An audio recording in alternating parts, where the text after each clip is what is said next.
I have to say, I feel like like I'm in a porno booth. It's extremely erotic being here. Very nice. I wrote about playtime when I was in college because I couldn't get a print of Killing of a Chinese Bookie, which is what I wanted to write about, because the only copy was in Gina Rollins' bathroom. And she wouldn't send it to me, though she thought about it, I have to say. This is the film that we remade with Little Men.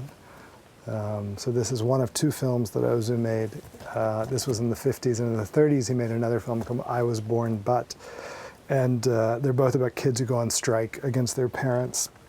So we took that plot and we wrote our own film, Little Men, and these are better.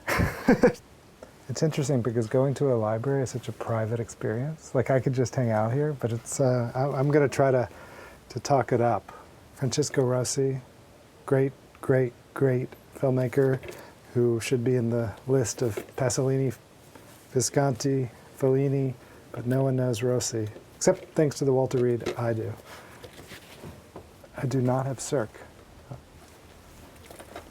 This should be preserved. When I saw Imitation of Life for the first time, I was probably 12, and I watched it in my house. It was like on at night, late in the evening, and my parents were asleep, and I just, never having heard of melodrama, never heard of Cirque, but growing up in Memphis and knowing about racism, I wept. I just sat there, and I guess it also should have told me that I was a gay man. Like, I should have known right then that my future was going to be told in a certain way.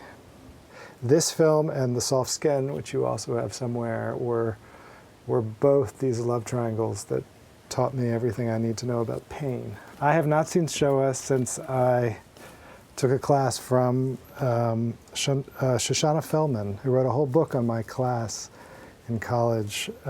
We studied only Shoah for a year, and she wrote a paper, Psychoanalysis in Shoah. Do you know, there used to be a time in New York when you could see a Samuel Fuller film any day of the week that you wanted at one of the 12 rep houses in the city. There was always showing a Samuel Fuller double feature. Now, who's seen Samuel Fuller anymore? You guys, right? I'm working on a Montgomery Clift film, and we keep going back and forth between Raging Bull and all that jazz as both biopics, actually, if you think about them.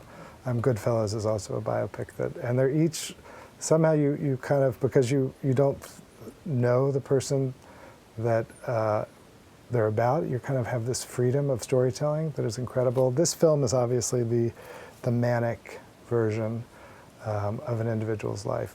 In Love is Strange, we were shooting a scene in a concert hall with John Lithgow, and he said to me, in this movie, The Magic Flute, Ingmar Bergman begins the film with a series of close-ups of the audience, and I'd never seen the movie, but I thought it was a really great idea. So on the set, when we were in production, I stole from Ingmar Bergman, never having seen the movie. Great. I'm going to complete my Rossi collection right here. Thank you. Okay, thanks. Oh my goodness, Fassbinder.